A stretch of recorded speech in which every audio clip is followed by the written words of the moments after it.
para observar a tua palavra. Pai, nós pedimos mais uma vez graça, favor do alto.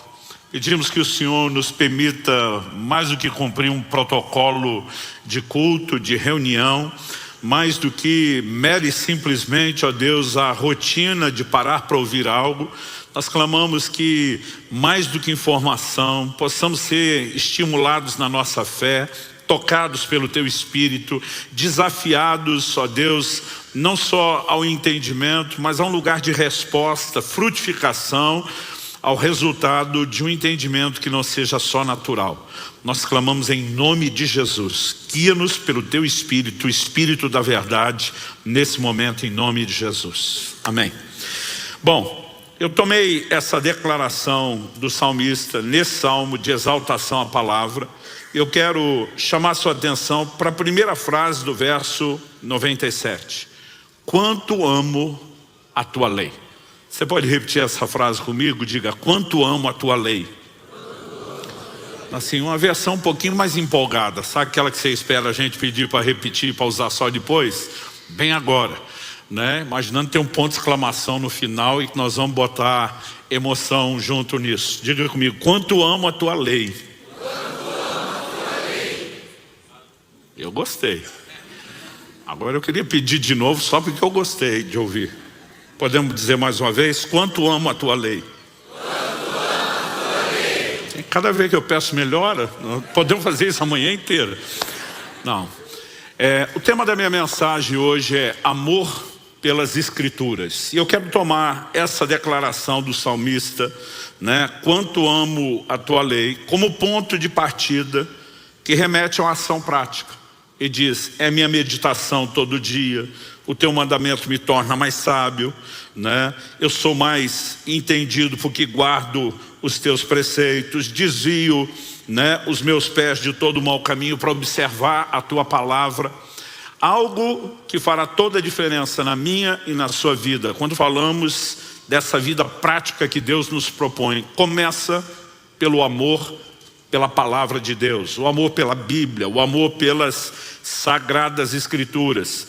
E eu acredito que podemos dizer isso com toda certeza, se nós não amarmos a palavra de Deus, não nos envolveremos com ela de forma adequada. Agora, quando falamos o amor, ou a respeito do amor, né, o que é que significa amar? Quando você olha as próprias definições da Escritura envolvendo isso, de alguma forma o amor começa por um reconhecimento de valor, de importância, né? Ele sinaliza sempre uma perspectiva de interesse, ele sempre tem uma avaliação de benefícios, né? E são coisas que nós vamos encontrando ao longo das Escrituras. Quando a Bíblia fala do amor de Deus por nós, Romanos 8:32, se Deus não poupou nem mesmo a seu próprio Filho, antes o entregou por amor de nós, como não nos dará juntamente com Ele todas as coisas? Né? Quando falamos disso, a gente percebe que Deus está atribuindo valor, demonstrando interesse de resgatar o ser humano, de cultivar relacionamento, a ponto de dizer, olha, se Deus deu o que Ele tinha de melhor, Ele faz qualquer outra coisa por você. Mas quando olhamos para esse investimento, Deus também está interessado na nossa pessoa, na comunhão, né? Mas no retorno do investimento. O livro do profeta Isaías, cerca de 700 anos antes de Cristo, já dizia lá no capítulo 53, falando sobre a obra messiânica, ele verá o fruto do penoso trabalho da sua alma e ficará satisfeito. Quando a Bíblia ordena, por exemplo, o marido a amar a esposa, não trata disso só como um sentimento espontâneo, romântico, que surgiu quando, né, simplesmente ele olhou para ela e teve algo fisiológico despertado dentro de si, com a ajuda dos hormônios. A Bíblia fala de uma escolha, fala de uma decisão, e ela normalmente envolve não só essa atribuição de valor, mas o reconhecimento de algo. Por que normalmente a gente diz que os opostos se atraem quando falamos de casamento? Porque a gente enxerga no outro virtudes que nós não temos, né? Consciente ou inconscientemente a gente está procurando quais são os benefícios, os acréscimos que podemos ter no relacionamento. Aliás,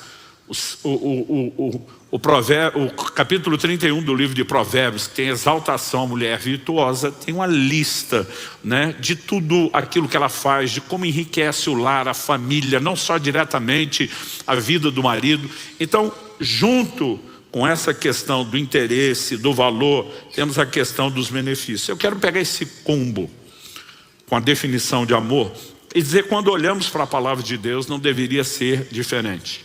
Eu vou destacar em primeiro lugar, né, não só a necessidade, mas o poder do interesse. Quando falamos da prática da vida cristã, interesse que nós deveríamos sinalizar pela Escritura, né? Porque se ele diz quanto amo a tua lei, justifica dizer minha meditação todo dia. Que se não abre a Bíblia nunca, não dá para dizer que ama, né? Não dá para dizer que atribui a ela, né, algum valor, porque não há uma sinalização prática de interesse. Mas eu também quero destacar qual a importância que a palavra de Deus deveria ter no sentido do que ela também produz nas nossas vidas. O que ela vai produzir na nossa vida em Deus, na nossa vida espiritual, para só depois, em terceiro e último lugar, né, trabalhar a necessidade desse conhecimento e entendimento que também é destacado no Salmo. Então vamos começar, né, pelo primeiro aspecto, o poder do interesse. Jesus diz em Mateus capítulo 6, verso 21, onde estiver o seu tesouro, aí estará também o seu coração. Embora Jesus comece falando de tesouros literais, riquezas terrenas, ele vai falar sobre juntar tesouro no céu, e aí já não estamos mais falando de tesouros literais. Mas Jesus está falando, chamando de tesouro, aquilo ao qual se atribui valor. E basicamente ele está dizendo que aonde existe percepção de valor, isso atrai seu coração. Aquilo ao qual você atribui valor, não apenas se torna um alvo a ser alcançado, mas também coloca diante de você um trilho para que você se mova em direção ao alvo. E se torna também a força motriz, que vai te empurrar no trilho em direção ao alvo. Percepção, né, de valor, essa determinação de valor ou atribuição de valor, ela sempre vai ser uma chave para tudo, seja no plano espiritual ou natural. Então, por exemplo, quando alguém me diz que não tem tempo para alguma coisa, a minha primeira leitura que eu faço na minha cabeça é: o problema não é falta de tempo, é falta de atribuir valor a isso, né? Não estou nem julgando se aquilo deveria ou não ter esse valor, mas normalmente nós não podemos só dizer que não é tempo, porque se não justifica investir tempo, é porque não tem valor. E se tem valor, justifica-se investir tempo. Então eu tenho fase da minha vida onde teve coisas que não tinham nenhum valor, né? Exercício físico durante muitos anos para mim, eu li aquele texto que diz que exercício tem pouco proveito, como se tivesse escrito não tem nenhum proveito, né? A partir do momento que eu comecei a entender na Bíblia e estudando e entendendo saúde, que é algo que Deus espera de nós, o cuidado, eu dei um jeito de arrumar tempo, exercício e cortar outras coisas que não deveriam ter o mesmo lugar de importância. Quando você vai para o plano espiritual, Jesus inclusive está usando essa declaração, onde estiver o seu tesouro, aí estará também o seu coração, para falar da necessidade de que você atribua valor às coisas espirituais, celestiais, para que você persiga esse tesouro.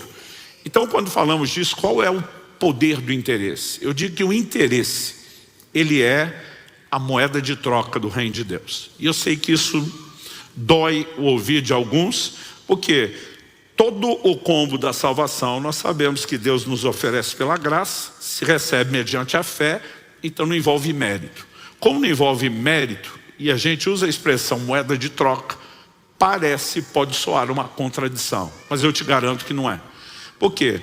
A mesma Bíblia que diz que todo o pacote de salvação está disponível na graça de Deus, diz que é pela fé que nós acessamos a graça. O homem sempre vai precisar interagir com Deus.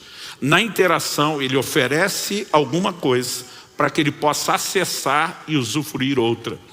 Então a figura utilizada na Bíblia, e Jesus utilizou essa figura, não só quando ele fala das 10 virgens, 5 nécias, 5 prudentes, e fala de gente indo comprar azeite. Você sabe que a aplicação do azeite está falando da vida espiritual, mas de maneira muito específica, quando você chega em Apocalipse capítulo 3, na carta à igreja, ao anjo de Laodiceia, O Senhor diz: aconselho-te que de mim compres ouro refinado pelo fogo, vestes brancas para que te vista, colírio a fim de ungir os teus olhos para que vejas, né? Jesus usa a analogia: eu quero que você compre de mim. Ele está falando de comprar com dinheiro? Não. Onde é que entra esse elemento da troca, né? Jesus está falando de interação. Ele diz: você precisa oferecer algo para poder acessar e usufruir algo. E ele não está falando necessariamente nem de mérito, nem tampouco de barganha. Mas essa ideia, essa analogia da moeda de troca, ela está presente nas Escrituras. Em Isaías, no capítulo 55, no verso 1, o Senhor diz: todos vocês têm sede, venham às águas. E vocês não têm dinheiro, venham, comprem e comam. Sim, venham e comprem, sem dinheiro e sem preço, vinho e leite. Comprem sem dinheiro. Como é que se compra sem dinheiro? Normalmente, para quem não tem dinheiro, a gente diz: vamos dar o acesso gratuito. É doação, é o vulgo na faixa, 0800. Mas você não vai chamar de comprar. Agora Deus está dizendo: você vai comprar. Mas no reino de Deus, seu dinheiro não vale nada. Não para acessar as coisas espirituais. Então, como é que se compra? Duas analogias são usadas aqui: sede e fome. Então ele começa o verso 1 do capítulo 55 dizendo: vocês têm sede, venham às águas. Assim como Isaías 44, 3, Deus diz: derramarei água sobre o sedento. Por que Deus está oferecendo água para quem tem sede, para o sedento? Porque Ele vai dar água para quem valoriza a água, para quem vai aproveitar a água, para quem não vai desperdiçar água. Quem está entendendo? O próprio Jesus, nos seus ensinos, diz: não deis aos cães o que é santo e não joguem pérolas aos porcos. O que significa jogar pérolas aos porcos? Ele diz: não adianta você dar algo de valor para quem não reconhece o valor daquilo e nem vai fazer bom uso daquilo. Agora, Jesus nos mandaria fazer algo que Ele, o próprio Deus, na sua coerência, Ele mesmo não faria. Se Ele fala para a gente não dar pérola aos porcos, não dar algo de valor para quem não reconhece, então onde é que nós vamos deduzir que Deus vai dar algo de valor para quem não reconhece o valor? Então esse elemento do interesse é uma chave. Outro dia alguém me perguntou: pastor, me ajuda a entender um mistério que me deixa aqui meio bolado? Eu falei: vamos tentar. Qual que é? Ele falou assim: olha, Jacó trollar o Esaú, o irmão dele, naquela negociata do direito de primogenitura, se aproveitando do momento que o cara está com fome. Ele falou: eu entendo essa dinâmica entre irmãos, essa tentativa de um querer passar a perna no outro. Mas ele olha para mim e fala assim: me explica, como é que os céus autenticaram essa transação? Como que ele conseguiu que isso fosse validado no reino espiritual? Ele falou: é muito estranho para mim. Eu falei: a Bíblia não diz que os céus autenticaram o ato de compra de Jacó. Como não? Ele virou herdeiro. Eu falei: mas a Bíblia não diz o que você está falando. Eu falei: o que você vai ler em Gênesis e na releitura feita em Hebreus é que Esaú desprezou o direito de primogenitura. A ênfase está no desprezo de Esaú, não na negociata de Jacó. Ainda que escolhendo uma forma errada, escusa, carnal, no mínimo Jacó está sinalizando interesse por aquilo que o irmão que está vendendo está desprezando. Ele era, na linha de sucessão, o próximo que teria direito à bênção desprezada pelo primeiro. Falei: o que a Bíblia está dizendo é que Esaú jogou fora. Os céus não autenticaram a compra de um, autenticaram o desprezo do primeiro. Dá para entender a diferença? Então, no reino espiritual, isso, né, é recorrente em todas as Escrituras. Quando não há reconhecimento de valor, quando não há manifestação de interesse, nós deixamos de ter acesso. Agora, a pergunta a ser feita é: isso é diferente quando falamos a palavra de Deus? Porque eu estou justamente destacando a necessidade de amar a Escritura, não só de ler, né? De amar as Escrituras. Então, em Deuteronômio, no capítulo 5, eu quero ler com vocês do verso 22 ao 27, nós temos um episódio que está registrado lá em Êxodo 19. Quando o povo sai do Egito, aquela geração que foi liberta da escravidão por Deus, e param no pé do Monte Sinai. A Bíblia diz que a glória de Deus se manifestou no cume do monte. A nuvem escura da Shekinah de Deus desce. A Bíblia diz que houve relâmpagos, vozes, trovões, terremotos, e que a voz de Deus, junto com o som de buzina, de trombeta, se manifestou, e o povo ficou aterrorizado de ouvir isso. Hebreus 12 também recapitula esse episódio.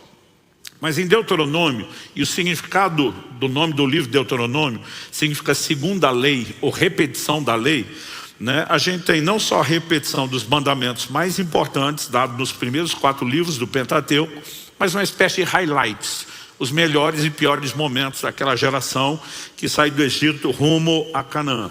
Aqui Moisés, 40 anos depois, está recapitulando, e ele diz, 22 ao 27, Deuteronômio 5. Quando ouviram a voz que vinha do meio das trevas, enquanto o monte estava em chamas, vocês se aproximaram de mim, todos os chefes das tribos e os anciãos, e disseram: eis que aqui o Senhor nosso Deus nos mostrou sua glória e a sua grandeza, e ouvimos a sua voz do meio do fogo. Hoje vimos que Deus fala com as pessoas e que elas permanecem vivas. Agora, pois, por que morreríamos? Pois este grande fogo nos consumirá. Se continuarmos a ouvir a voz do Senhor nosso Deus, morreremos. Afinal, de toda a humanidade, quem é que ouviu a voz do Deus vivo falar do meio do fogo, como nós ouvimos, e permaneceu vivo? Aproxime-se você, ouça tudo que o Senhor nosso Deus disser. Você nos dirá o que o Senhor nosso Deus lhe disser. Nós ouviremos e cumpriremos o que foi dito. Esse povo tem um privilégio que ninguém jamais teve. Ouvir a voz audível de Deus se manifestando de uma maneira clara. Mas eles vão para Moisés e diz: vamos combinar o seguinte, Deus fala com você, você fala para a gente, porque nós estamos assustados com esse negócio. A partir daquele momento, Deus nunca mais falou com o povo da forma como falou. A pergunta é por quê? Porque o povo manda em Deus? Então Moisés vai lá e diz: o povo mandou o Senhor não falar mais com eles e mandou o Senhor falar comigo para eu falar para eles. E Deus disse: sim, Senhor. Não. Mas a partir daquele momento Deus não fala mais diretamente com o povo, porque Ele não entrega nada de valor para quem não reconhece valor. Isso envolve inclusive a maneira como nos relacionamos com a palavra de Deus. Eu tenho falado muito nos últimos anos sobre o cuidado do corpo, porque é uma mudança que eu vivenciei. E um dia desse eu comentei com alguém e falei: olha, nos últimos anos descobri uma Bíblia que parece que eu não enxergava. Alguém falou: pastor, como é possível? O senhor durante anos estudando a Bíblia, amando a Escritura, não tem enxergado tudo isso que o senhor extraiu da Bíblia para ensinar a gente hoje. Falei: até que eu começasse a dar valor ao assunto, eu não consegui enxergar nada a respeito dele. Porque Deus não entrega nada para quem não atribui valor. Então, até o relacionamento prático com as Escrituras, a gente percebe como vai ser afetado por isso. Então, a declaração do salmista: quanto amo a sua lei, não é só para que fique bonito, para que soe, para que romantize a vida espiritual. Nós estamos falando de algo que é essencial na relação de cada um de nós com a Bíblia, com as Escrituras sagradas. Quem está entendendo? Então, se o interesse tem todo esse poder, e ele é tão necessário e inegociável, segundo ponto que eu quero abordar para a gente continuar construindo aqui o raciocínio é: qual a importância da palavra ou das Escrituras? Qual lugar de importância ela deve ter na nossa vida, de maneira a que a gente reflita de maneira prática esse interesse que nos dá acesso. E aí eu acredito que a gente tem que levar em consideração algumas coisas. E uma frase que eu quero começar afirmando é que a importância das Escrituras é proporcional, né? Está na mesma proporção a importância que nós damos ao próprio Deus. Bem, em primeiro lugar, como é que nós vamos dizer que o livro de Deus, onde Ele se comunica conosco, né, é algo sem importância, mas Deus é importante? Como que nós vamos simplesmente tratar disso? O próprio Jesus diz em João, no capítulo 14, no verso 21, aquele que tem os meus mandamentos e os guarda, esse é o que me ama. Ele está dizendo, não é possível você me amar e não amar o que eu falo, e não cumprir e obedecer o que eu falo, e não dar valor àquilo que eu falo. Então assim, o lugar de importância da palavra de Deus está na proporção exata da importância que o próprio Deus tem para nós. E aqueles de nós que não abrimos a Bíblia vão ter que repensar, né, qual o lugar de importância que Deus tem. Porque não é possível que a gente simplesmente tente fazer essa separação. Em primeiro lugar, porque a revelação de Deus é por meio da sua palavra. Então, a Bíblia nos mostra, em Deuteronômio 4, Moisés fala, olha, vocês ouviram a voz audível de Deus no monte, mas não viram nenhuma forma. Algo que a gente percebe ao longo das Escrituras é que Deus decidiu se conservar invisível aos nossos olhos. Então como é que nós podemos conhecer o Deus que nunca apareceu com nenhuma forma? Por meio da sua palavra. Jesus diz em João 5,39, examinais as Escrituras, porque julgais ter nelas a vida eterna. São elas que dão testemunho a respeito de mim. Se você quer conhecer o caráter de Deus, os atributos de Deus, o poder de Deus, a grandeza, né, seus propósitos, seu poder, tudo isso nos é revelado por meio da palavra. Então, eu e você, se de fato amamos a Deus e nos interessamos em aproximar e conhecê-lo, precisamos conhecer a palavra de Deus. Quando a gente fala de conhecer, não estamos meramente falando sobre informação, porque o plano e o propósito de Deus é e sempre foi relacionamento. A gente percebe isso desde a criação. Ele cria o homem para que a humanidade o busque, mas desde o início Deus também está buscando o ser humano. Ele visitava o primeiro casal no jardim todo dia. E eu gosto sempre de brincar que Deus não respeitou nem a lua de mel do casal, né? E está dizendo, eu quero estar com vocês todos os dias. Agora, o Salmo 25,14 diz, a intimidade do Senhor é para aqueles que o temem, aos quais Ele dará a conhecer a sua aliança. Então a Bíblia não fala apenas de um conhecimento distante, ela fala de proximidade, intimidade do Senhor.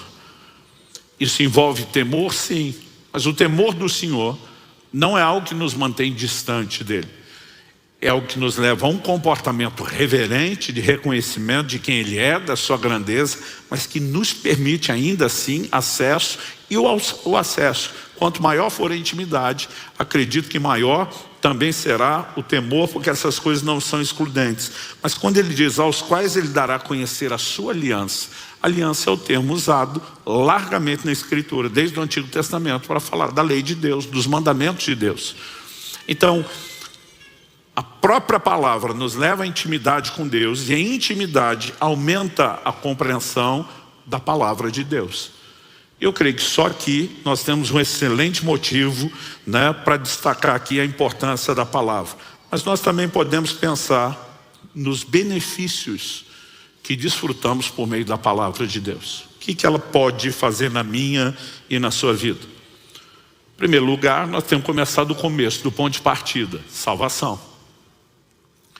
Eu citei agora há pouco, João 5,39, examinais as Escrituras, porque julgais ter nelas a vida eterna. Jesus diz, de fato, ela fala disso.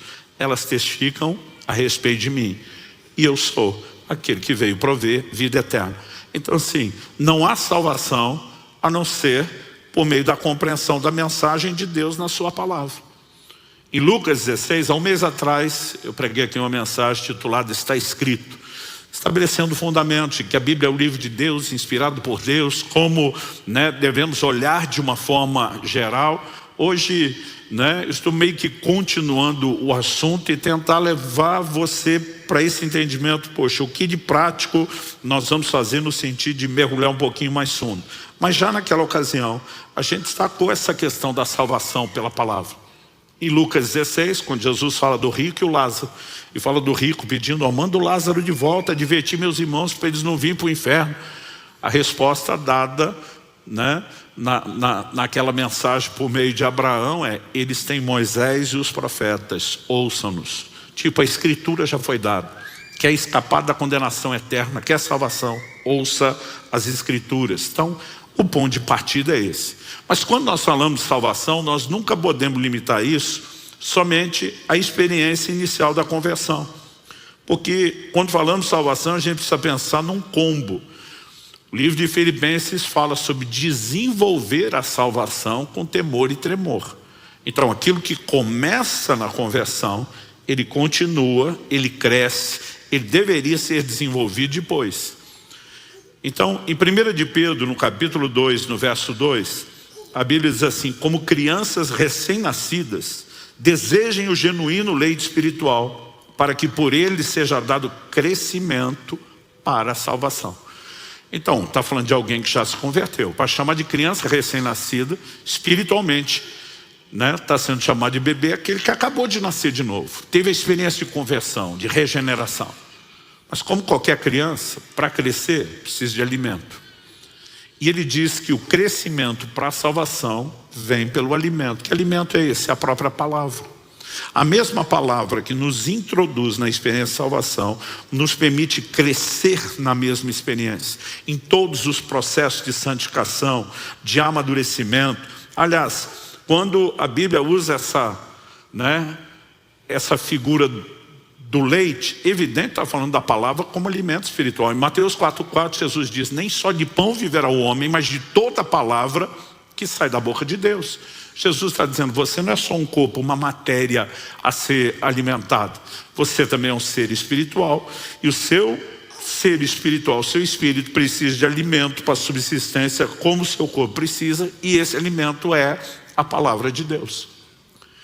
Em Hebreus, no capítulo 5, ele vai falar, inclusive, sobre o que a gente pode chamar de um padrão de dieta diferenciado.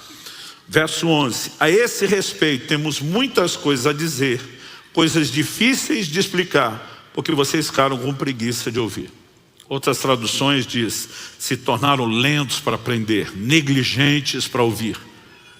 Do que ele está falando? Verso 12, pois quando já deviam ser mestres, levando em conta o tempo decorrido, vocês têm novamente necessidade de que alguém lhes ensine quais são os princípios elementares dos oráculos de Deus. Oráculo, né? Está falando da palavra oral, falada de Deus. Passaram a ter a necessidade de leite e não de alimento sólido. Verso 13, ora, todo aquele que se alimenta de leite é inexperiente na palavra da justiça porque é criança. Mas o alimento sólido é para os adultos, para aqueles que pela prática têm as suas faculdades exercitadas para discernir não somente o bem, mas também o mal. Então, ninguém cresce sem tempo, mas ao mesmo tempo só o tempo não garante. Nós precisamos de algo que é prático. A Bíblia diz, aqueles que pela prática têm as suas faculdades exercitadas para discernir o bem e o mal, né? Algo difícil é você convencer um novo convertido de mudar em qualquer área da vida dele, se ele não está se expondo à palavra de Deus. Porque ela é a única coisa que tem a capacidade de aguçar as nossas faculdades para ir distinguindo. Isso é mal, isso é bom. Isso é mal, isso é bom. Isso é mal, isso é bom.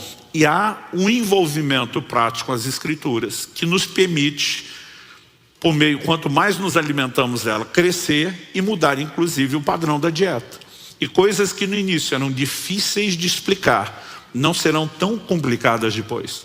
Porque o problema não diz respeito só, né, a uma questão de faculdade mental, se eu tenho um nível de entendimento ou não. É que ele virá da própria Escritura e do próprio relacionamento prático com a palavra de Deus. Então, além do combo, né, aquele empurrão inicial da conversão, nós temos todo o crescimento para a salvação.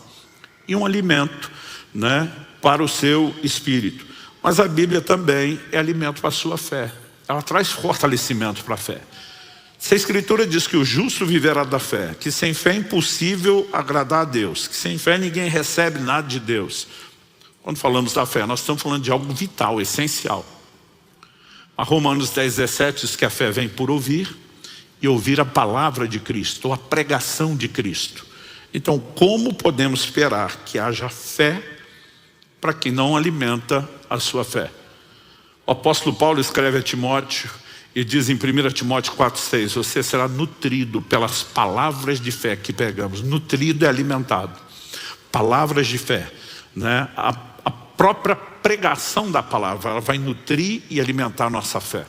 Uma vez perguntaram para F.F. Bosworth, foi um evangelista muito usado por Deus em curas e milagres. E perguntaram para ele, por que você acha que alguns cristãos têm tanta dificuldade de receber a sua cura? E a resposta dele foi muito interessante. Ele diz, porque eles alimentam o seu corpo com 3 refeições quentes por dia, mas o seu espírito com um sanduíche frio por semana. Então nós precisamos entender qual a importância de alimentar a própria fé com a palavra de Deus. Isso vai fazer toda a diferença na minha e na sua caminhada. Além disso tudo, nós precisamos entender que nesse crescimento da salvação, nesse desenvolvimento da salvação, o ser humano, ele é um ser tripartido, composto de 3 partes distintas. 1 Tessalonicenses 5:23 diz: o Deus da paz santifique o vosso ser completo, inteiro. Qual o ser inteiro? Ele diz: e o vosso espírito, e alma, e corpo sejam conservados irrepreensíveis até a vinda do Senhor. Espírito, alma e corpo. No processo de salvação, o seu espírito é regenerado no dia da conversão. O seu corpo será glorificado por ocasião da vinda de Jesus, quando mortos ressuscitarão e os vivos serão transformados. E a sua alma, onde ela é tocada nesse processo? Evidentemente, depois da regeneração do espírito, antes da transformação do corpo. Tiago, capítulo 1, verso 21 diz: portanto, deixando toda a impureza e acúmulo de maldade, acolham com mansidão a palavra implantada em vocês, a qual é poderosa para salvá-los. A palavra implantada em vocês. O apóstolo Pedro disse que nós somos regenerados pela semente incorruptível da palavra. Só existiu fé inicial porque a palavra foi pregada, encontrou lugar no nosso coração. Ela produziu algo, ela foi a semente de Deus para o início do processo. Só quando a Bíblia diz, receba com mansidão essa palavra implantada, está dizendo a mesma palavra que entrou na sua vida e já produziu um nível de resultado. Você tem que se fazer vulnerável a ela e permitir que ela siga trabalhando. E acolher com mansidão é: baixa a guarda, joga fora suas defesas e deixa ela trabalhar com você. E ele termina dizendo assim: a qual é poderosa para a Nova Almeida atualizada que eu estou lendo, assim como NVI, muitas dessas novas versões diz poderosa para salvá-los, não explica muito. O original diz: a qual é poderosa para salvar as vossas almas. Algo que eu e você precisamos levar em conta, né, é que ele está focando um efeito da palavra na alma. A palavra traduzida alma, psique.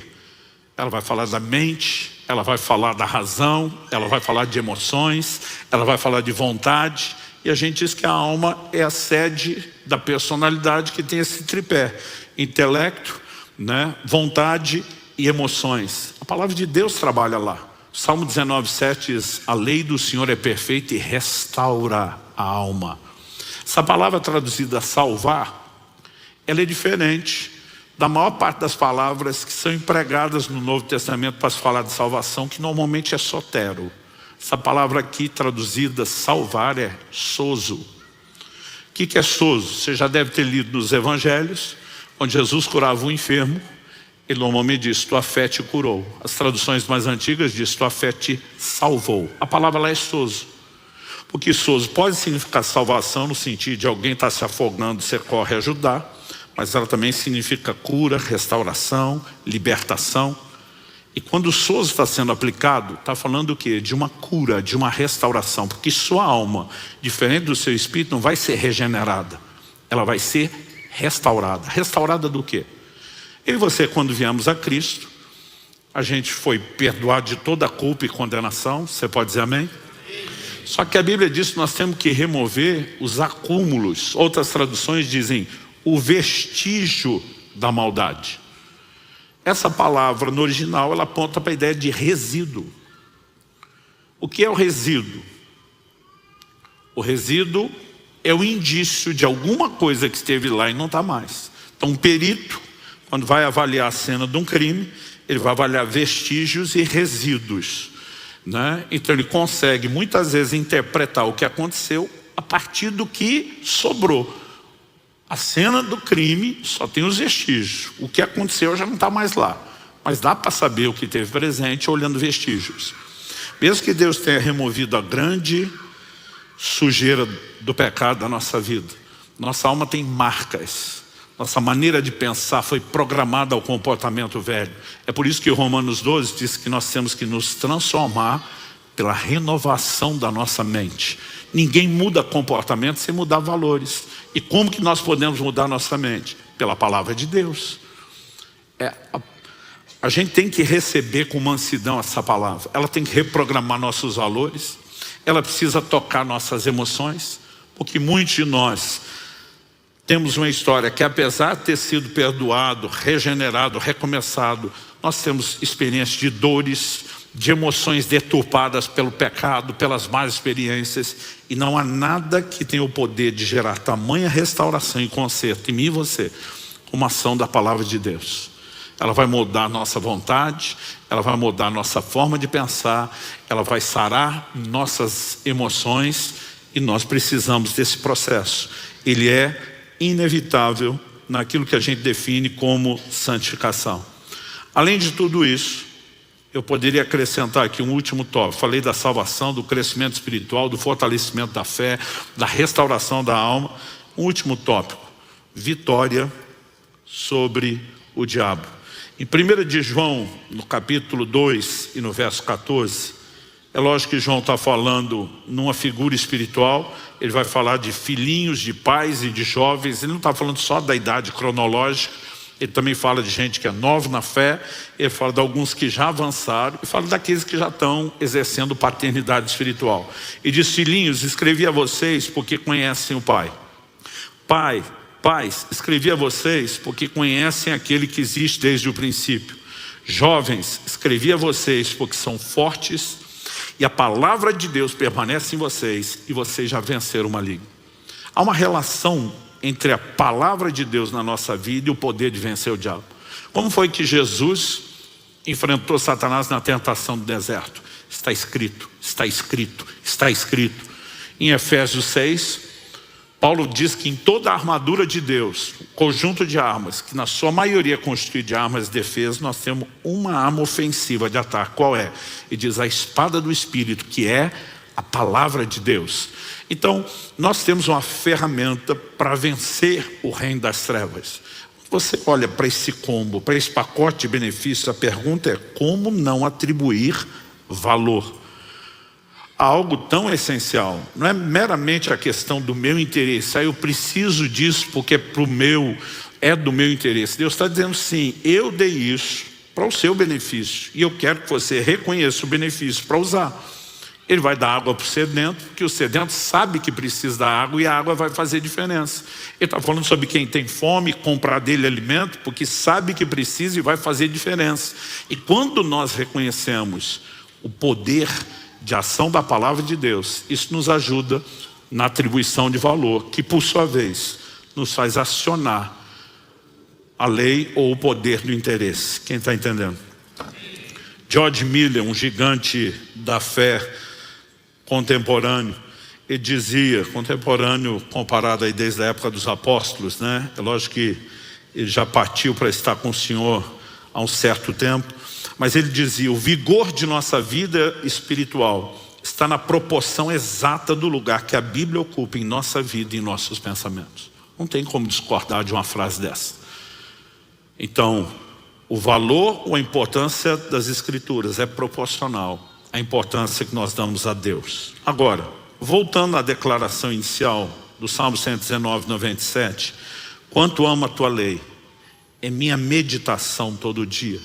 A gente precisa entender que o amor, né, pela palavra, essa atribuição de valor, de demonstração de interesse, tem que nos levar a um lugar prático de envolvimento com ela. Porque toda essa ação dela só vai acontecer na minha e na sua vida se a gente se expor ao conteúdo da Escritura. Não adianta você dormir com a Bíblia debaixo do travesseiro, né? Outro dia um falou para mim: não, eu deixo a Bíblia ligada à noite assim, o áudio, para eu aprender por osmose. Eu falei: grande demonstração de interesse. Fico imaginando se eu falasse para minha esposa: toda vez que você quiser falar comigo, fala quando eu estiver dormindo, né? Porque eu não tenho. Que relacionamento vai durar desse jeito? Está dizendo para Deus: Senhor, fala comigo quando eu estiver dormindo. Ou seja, não vou te dar atenção nenhuma, porque o Senhor não merece isso. Então, de maneira prática, eu e você precisamos entender a necessidade de conhecimento, para que o conhecimento que nós recebemos da palavra de Deus possa trabalhar em nós e nos aproximar de Deus. Então, Colossenses capítulo 3, verso 16 diz que a palavra de Cristo habite ricamente em vocês. Instruam e aconselhem-se mutuamente em toda a sabedoria, louvando a Deus com salmos, hinos e cânticos espirituais, com gratidão no coração. Você pode repetir isso comigo? Diga: que a palavra de Cristo habite ricamente em vocês. Agora, ele fala: instruam-se e aconselhem-se mutuamente. Então, qual a razão para eu estar cheio da palavra? Porque eu preciso transbordar o conteúdo e ajudar outros. Da mesma forma como eu vou aconselhar e instruir outros, outros me aconselharão e me instruirão. Deus nunca vai dar toda a revelação para uma pessoa só. Quando você olha para o Velho Testamento, o próprio Deus fala de Moisés de uma forma e diz: ó, não tem nenhum profeta que chegue perto do nível de Moisés. Números 12:6, Deus diz: se há profeta no meio de vocês, eu, Senhor, me faço revelar a ele por meio de sonhos, visões, enigmas. Deus está dizendo, as mensagens sempre serão codificadas e não muito claras. Mas ele diz: com Moisés, meu servo, não é assim. Com ele eu falo face a face, como um homem fala ao seu amigo. Agora, apesar de Moisés estar nesse nível de revelação, ele mal saiu com o povo do Egito e tem a responsabilidade de cuidar daquela turma. Ele está se matando porque ele tenta pessoalmente aconselhar cada um naquela multidão. Era algo impraticável. Jétro, o sogro dele, chega e diz: o que é que você está fazendo? Você vai se matar e vai matar o povo. Levanta chefes de 100, de 50, chefes de 10, de 50, de 100, de 1000. Ele está propondo uma organização, quando você fala de um grupo grande, onde todo mundo possa ser cuidado e assistido. Ela é tão lógica, ela é tão básica quando se fala de administração, de gestão. Davi incorporaria isso no seu exército, na sua estrutura militar. No Novo Testamento, todo o princípio de cuidado, ele vai sendo delegado em vários níveis de ministério, e as igrejas nas casas, como nós temos as nossas células, né? O conselho de Jétro não foi registrado na Escritura à toa. Está lá porque Deus queria que a gente entendesse. Aliás, o Jétro, quando fala assim, diz: se o Senhor confirmar, tipo, você ouve Deus direto, vai ver e checar com ele se eu não tenho razão. Eu imagino Moisés dizendo para Deus: e aí? E Deus, ou seu sogro, né? Deus não faz questão de falar tudo direto com cada um de nós. A gente ficaria muito orgulhoso e arrogante se isso acontecesse. Ele quer que a gente aprenda uns com os outros, que a gente ensine uns aos outros, e haja sempre essa dinâmica de enriquecimento. É por isso que ninguém pode se isolar na vida cristã, né? Alguém falou outro dia: pastor, eu acho muito lindo a maneira como o senhor se dispõe a correr o Brasil para ensinar. Eu falei: mas a bênção é que eu não corro só para ensinar, né? Quanto mais eu corro e ensinar, mais eu aprendo. O tempo todo eu estou sentando com pastores, com líderes, ouvindo as experiências, percepções, os insights que tem da palavra, né? Às vezes cada grupo tem uma revelação mais forte numa área. Essa troca de figurinhas é importante, é fundamental. E a gente precisa disso, tanto receber como também dar. Mas, para a gente poder compartilhar, a gente tem que ter o que compartilhar, né? E aí eu e você precisamos entender a importância dessa declaração dele. É minha meditação todo dia, né? Eu acho curioso porque esse Salmo 119 não é atribuído a Davi, nem a Salomão. Se fossem os reis, a gente vai entender o que diz Deuteronômio 17, 18 e 19. Antes mesmo de Israel ter um rei, Deus já estabeleceu na lei: o dia que vocês tiverem um rei que os governe, esse rei tem que ter uma cópia do livro da lei, e terá que ler o livro da lei do Senhor todos os dias da sua vida. Tirando os sacerdotes, que tinham acesso à lei e eram os que ensinavam ao povo, mais ninguém além deles, a não ser o rei, tinha uma cópia. Porque não era fácil ter cópia da lei de Deus, gente. Tudo isso era transcrito de forma manual. E numa época que não era nem papel e caneta. Quando você olha o trabalho que dava fazer aqueles manuscritos, os pergaminhos antigos, né, era um grande desafio. Agora, Deus está dizendo: pelo menos quem vai governar a nação, além do grupo que ensina, precisa saber o que a lei diz. Agora, nós temos a declaração de um salmista, né? Alguém diz: então talvez fosse um sacerdote. Mas ele está falando de meditar, ele não está falando só de ler. Porque às vezes eles praticavam a leitura das escrituras publicamente nos sábados, e depois meditar é você processar aquilo que ouviu. Mas ele fala de um relacionamento que é diário. Aliás, nós precisamos entender: Deus desde o Éden visitava o homem diariamente. A Bíblia diz, as misericórdias do Senhor se renovam a cada manhã. Paulo diz, ainda que o homem exterior se corrompa, o interior contudo se renova de dia em dia. O relacionamento com Deus é diário. E qual deveria ser o seu relacionamento com a Bíblia? Diário. Não é possível alguém acreditar que não precisa ler a Bíblia e que pode ouvir um sermão uma vez por semana no domingo e que isso é o que ele precisa. O que a gente tenta fazer aqui é algo que deveria ir além da leitura e da meditação. Então, normalmente eu olho para as Escrituras e vejo, a gente precisa de leitura, e numa época onde todo mundo pode ter a cópia do livro da lei, não só impressa, né? As versões digitais, não há nada que justifique eu e você não lemos isso diariamente. Segundo, é só leitura? Não. Depois de ler, a gente tem que processar. Falando na linguagem dos animais que ruminam, pega a vaca, por exemplo, primeiro ela enche a pança de capim, depois ela vai para um canto, pegar aquilo e ruminar, mastigar de novo, né? A gente tem que ruminar as Escrituras. Tudo aquilo que Deus fala no seu momento de leitura, de pregação. A gente tem um estilo de vida tão corrido que a gente simplesmente vai lá e depois e desliga, né? Mas a gente tem que continuar. São avaliações práticas. Minha vida está refletindo isso? Onde eu posso ajustar alguma coisa? Né? Você fica ali tentando ligar os pontos. Por que esse texto e aquele outro, né, parece que não estão dessa forma? Esse processo de meditação é uma chave.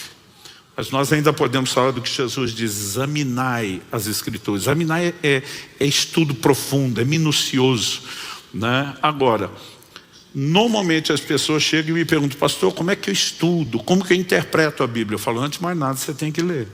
É a mesma coisa você querer montar um quebra-cabeça sem ter as peças todas, né? Então você vai ter que estar familiarizado com o conteúdo. Quanto mais ler, mais peça você tem. Daqui a pouco você pode entender como montar o quebra-cabeça, mas tentar entender quando você tem um pouquinho de peça, não faz muito sentido, né? Então, a gente pode ir crescendo da leitura para a meditação prática, até que se chegue no estudo. E aí, a gente precisa entender algo que eu não tenho tempo, não é o propósito fazer aqui, mas diz respeito, né, a esse lugar de estudo que nos ajude a interpretar a Bíblia.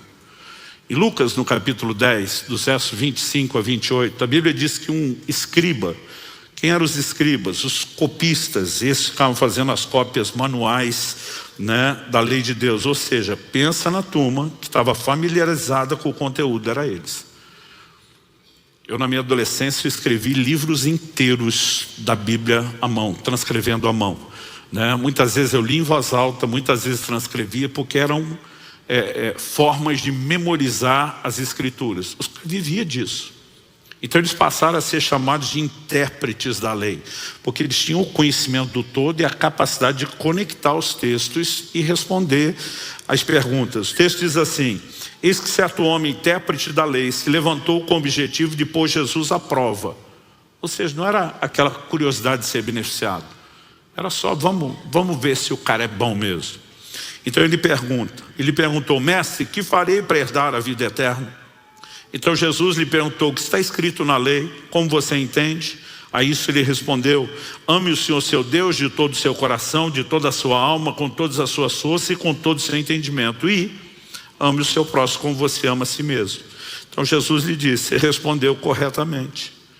Faça isso e você viverá, vai ter a vida eterna, né? Algo que você percebe na mentalidade de debate que os judeus tinham, isso muito tempo do pensamento grego que está sendo divulgado e fomentado, e Jesus faz isso muitas vezes, ele responde a pergunta com outra pergunta. O cara chega e diz, quero sua definição, o que é que eu preciso fazer? Jesus, na verdade, respondeu a pergunta com duas, né? As duas basicamente são a mesma coisa, mas a gente pode desdobrar. 1, o que está escrito na lei? 2, como você entende? Porque não adianta discutir o que entende se nem sabe o que está escrito. Mas depois de saber o que está escrito, e agora, o que é que você faz com o que está escrito? Esse é um segundo aspecto, né? Então, por exemplo, não adianta apenas saber o que está escrito e botar a peça no lugar errado do quebra-cabeça. Não vai fazer sentido no final. Então, quando na tentação do deserto, Satanás diz para Jesus: por que é que o senhor não pula do pináculo do templo? Porque está escrito. E ele vai citar uma porção do Salmo 91 que fala da proteção de Deus por meio dos anjos. Jesus responde: também está escrito. E esse também está escrito nos ensina o quê? Quem explica a Bíblia é a própria Bíblia. E Jesus não está negando que o que o diabo falou está na Escritura, mas está dizendo alto lá, a aplicação que você está fazendo disso não condiz com o restante das Escrituras. O Salmo 119, 160 diz: a soma das tuas palavras é a verdade. É o todo das Escrituras que nos permite. Então tem que saber o que está escrito. Aí depois vem, como entende, né? E interessante que ao olhar para as Escrituras, você vai ver essas duas coisas sendo valorizadas. Atos 17:11 fala dos crentes de Bereia, falamos disso no mês passado, que eram mais nobres que os de Tessalônica, porque examinar a Escritura. Vamos ver se está lá, vamos ver se está lá. Mas além de saber o que está escrito, como é que se aplica? Atos 8 nos mostra lá no verso 30 que Filipe, quando sai daquele avivamento de Samaria, dirigido pelo Espírito Santo, para encontrar aquele etíope que está voltando, né, de Jerusalém, onde tinha ido adorar a Deus, a Bíblia diz que o Espírito Santo fala para Filipe: ajunta-te à carruagem. E o Filipe só consegue o trote da carruagem porque estava em forma, tá, gente? Isso também merece a nossa atenção aqui. E está lá, trotando do lado e está ouvindo, porque eles liam as Escrituras em voz alta. Eu sempre digo às pessoas, no seu momento, no quarto, não precisa ser a voz tão alta, mas que você consiga se ouvir é uma ótima experiência, né? E ele percebe que o cara está lendo, ele sabe o que está lendo, e correndo do lado ele pergunta: você entende o que lê? Tem gente que fala: ah, pastor, eu leio, mas não entendo. Eu digo: mas não vai entender se não ler. Então tem que ir insistindo, aumentando quebra-cabeça, né? Mas depois vem a questão da compreensão. Quando nós somos mais novos, a gente precisa de instrução de outros. À medida que amadurecemos, a Bíblia diz: espera que a gente se torne mestre. Ou seja, agora nós vamos instruir como fomos instruídos. Porque isso também é parte dessa dinâmica. E a gente vai ter que considerar o todo, né? Nós vamos ter que entender essa perspectiva de um olhar mais abrangente e completo. E para isso é necessário que tenha conhecimento. Depois a gente começa ajustes, calibragens. Atos 18, 26 fala de Apolo, que aparece pregando com poder, dando testemunho, provas, né, por meio das Escrituras de que Jesus é o Cristo. Mas a Bíblia diz que ele só conhecia até o batismo de João. Ou seja, o cara precisava de uma calibrada. E Priscila e Áquila vão lá e lhe instruem com mais precisão no caminho do Senhor. Não quer dizer que o que ele conhecia não era extraordinário, mas ainda estava faltando a calibragem, né? Estava faltando o entendimento de determinados aspectos que ele não tinha tido acesso ainda. E ele se tornou muito mais útil à igreja depois disso. Nós também descobrimos um princípio importante: se é a Bíblia que explica a Bíblia e a verdade está no todo, a gente tem que saber conciliar aparentes contradições. Digo aparentes porque a Bíblia não se contradiz. Então meu pai sempre dizia: se você estiver diante de uma aparente contradição, o que você tem na verdade é um desafio de interpretação. No próprio modelo de ensino de Jesus você vai ver isso. Por exemplo, em Mateus 22, de 41 a 46, depois dos mestres, escribas, os fariseus, saduceus, todo mundo tentar pôr Jesus à prova, vir fazer as pegadinhas, todo tipo de pergunta, termina com a vez de Jesus dizendo: agora deixa eu fazer uma pergunta. E depois de Jesus fazer a pergunta, a história termina, verso 46, dizendo: ninguém podia lhe responder uma palavra. E a partir daquele dia ninguém mais ousou fazer perguntas. Tipo, a turma toda sai e diz: deu ruim, né? O cara respondeu tudo a gente, deixou a gente sem resposta, né? E isso precisa nos fazer avaliar. Mas o que é a pergunta que Jesus fez? Verso 41. Estando reunidos os fariseus, Jesus lhes perguntou: o que vocês pensam do Cristo? De quem é filho? Eles responderam: de Davi. E Jesus perguntou: então como é que Davi, pelo Espírito, chama o Cristo de Senhor, dizendo... E agora ele vai fazer uma citação do Salmo 110:1, o versículo do Antigo Testamento mais citado no Novo. Disse o Senhor ao meu Senhor: sente-se à minha direita, até que eu ponha os seus inimigos debaixo dos seus pés. Portanto, se Davi o chama de Senhor, como ele pode ser filho de Davi? E todo mundo emudeceu. Agora a pergunta é, Jesus está negando que o Cristo é filho de Davi? Não, o próprio Jesus, o Cristo, é da linhagem de Davi. E a Bíblia nos mostra uma promessa clara. Deus fez uma aliança com Davi, dizendo, da sua linhagem, né, não faltará ninguém que se assente no trono. O seu reinado vai ser eterno. Porque Deus está dizendo, alguém da sua descendência vai governar as nações para todo sempre. Eles entendiam isso, que não era apenas uma sucessão de descendentes, mas que em algum momento o Cristo viria da descendência de Davi. E a Bíblia registra que Jesus era da linhagem de Davi. Jesus não está negando isso, mas agora ele amplia. Se é filho, como é que chama de Senhor? Porque na cabeça deles, o Messias era só um general de guerra, um governante. Eles não entendiam o aspecto espiritual. Agora, Jesus não estava negando, porque no ensino de Jesus, se o Cristo é Senhor e ele vem fazer algo espiritual, e nesse sentido, Davi é servo dele, ele ainda pode ser filho de Davi. Mas se ele só é filho sem ser Senhor, bagunçou todo o resto da compreensão. Então, os assuntos não são divergentes, eles são complementares. Só que eles têm uma parte do quebra-cabeça, não tem outra. E aí Jesus dá o checkmate. Se é filho, como é que é Senhor? Aí ele simplesmente olha e diz, não sabemos responder. E nem Jesus responde. Tipo, durma com esse barulho e vão pensar a respeito, né? Eu creio que em algum outro momento vale, se não for no domingo, a gente tem um dia especial aqui para ter uma aula só sobre interpretação bíblica. Mas o que eu e você precisamos aprender é que tudo começa a partir de uma leitura, meditação e depois nos dispomos ao estudo, né? Eu falei isso mês passado aqui quando preguei Está Escrito, e vou dizer, meu sonho, né, é que a gente chegue a um lugar de amor pela palavra, que as vagas da escola bíblica estejam sendo disputadas, não a tapa, porque os crentes não chegam nesse nível, né? Mas que a gente de fato possa valorizar. Nós nunca tivemos tanto conteúdo disponível e gratuito. Eu me lembro quando era adolescente, o nível de sacrifício que a gente fazia, de investimento para se deslocar e ouvir, aprender com as pessoas à distância. Hoje você tem acesso a tudo pela internet, conteúdo gravado, né? Nosso próprio ministério, agora estou falando do orvalho.com, que é o ministério ao corpo de Cristo. O que a gente mais faz é produzir conteúdo. Estamos chegando agora em dezembro, no final de uma série de 2 anos de ensino semanais, meia hora cada palavra, fundamentos doutrinários. Um conteúdo de 2 anos de ensino semanal gravado ali à disposição, né? Aí alguém me disse, não tem meia hora na semana para aprender doutrina bíblica? Eu digo, a Bíblia não é importante para você, né? A gente não tira tempo para ler as Escrituras, a Bíblia não é importante para você. E nós vamos ter que resolver se ela está ocupando o lugar de interesse, de atribuição e valor ou não.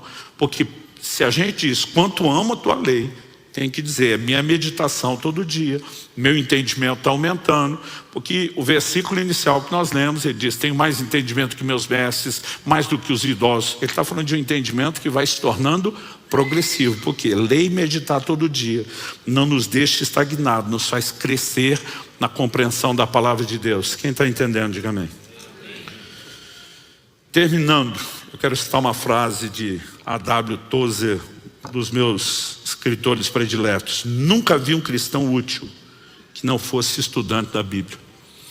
Não importa o que se avalie ao longo da história. Eu amo ler a biografia de homens e mulheres de Deus, né? Essa frase se sustenta. Não tem um cristão que faça diferença, seja útil, seja frutífero, que não estude a palavra de Deus.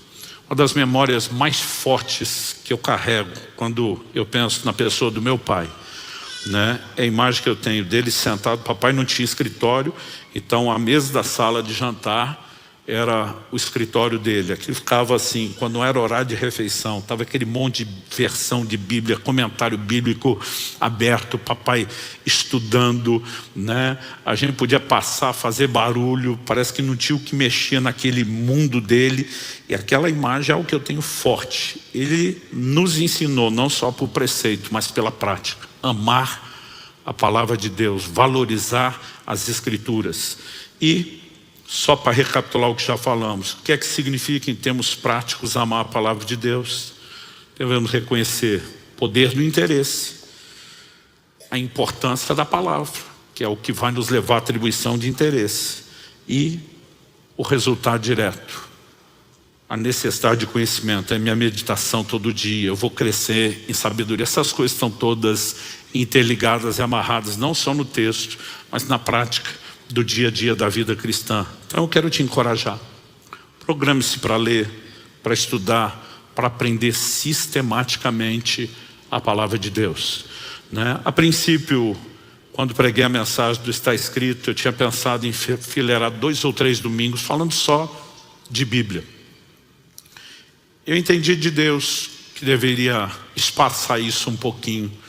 E até o fim do ano eu ainda quero tocar algumas vezes em assuntos relacionados, porque eu já quero não só trabalhar uma informação que serve para sempre, mas quem sabe talvez a gente entrando no nosso 20º ano de igreja, a gente não tenha uma mobilização para a leitura bíblica como nunca antes. Não só nos 100 dias da palavra, né? São questões que a gente só precisa se organizar, gente, né? Me parece que esgotou no primeiro culto, não sei se já conseguiram repor isso, mas se não tiver hoje vai ter a partir dos próximos domingos. Nós temos a livraria do Alcance Social, que ajuda a bancar inclusive os nossos projetos sociais, uma Bíblia publicada pela Mundo Cristão chamada Bíblia 365, que é ela. Pegaram todo o conteúdo, dividido em 365 dias. Então, lá você não tem capítulos nessa Bíblia. A divisão é 1º de janeiro, 2 de janeiro, 3 de janeiro, né? E cada dia do ano tem uma porção do Antigo, uma porção do Novo Testamento, de Salmos e Provérbios. Provérbios são só alguns versículos que eles dividiram, né, Provérbios para os 365 dias do ano, como fizeram com os Salmos. Porque tem gente que fala assim, eu não lembro onde eu estava lendo, eu não lembro onde eu parei, né? E é uma ferramenta para você ler a Bíblia uma vez por ano. Isso vai te custar 3 capítulos e 1/4 capítulo da Bíblia por dia, né? Não diga que você não tem tempo, que ainda dá para passar lá um de manhã, um no almoço, outro de noite, por mais corrido que seja a sua vida. Então assim, o que a gente só precisa é se organizar, e hoje há inúmeras ferramentas. Estou citando essa que é uma delas. Eu acho que ler a Bíblia uma vez ao ano é o mínimo que o crente deveria fazer, né? Para quem entra no modo de amor mesmo pela palavra, ele vai ter que aumentar isso em algum momento. Mas a gente tem muitas formas e maneiras, e eu quero te encorajar. Se organize, se programe.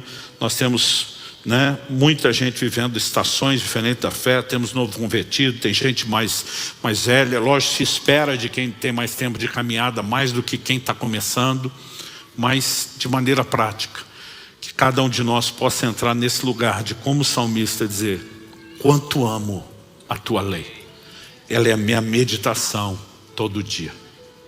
Amém? Você recebe essa palavra em nome de Jesus? Feche seus olhos um instante. Pai, nós pedimos que de fato haja não só percepção intelectual, natural dessas verdades e da sua importância, mas haja aquele brilho, aquela iluminação interior que só o Espírito da verdade pode produzir em nós. Nós oramos por despertamento, nós oramos pela fé que a tua própria palavra produz, nós oramos por resposta, nós oramos por interação, que a tua palavra ganhe um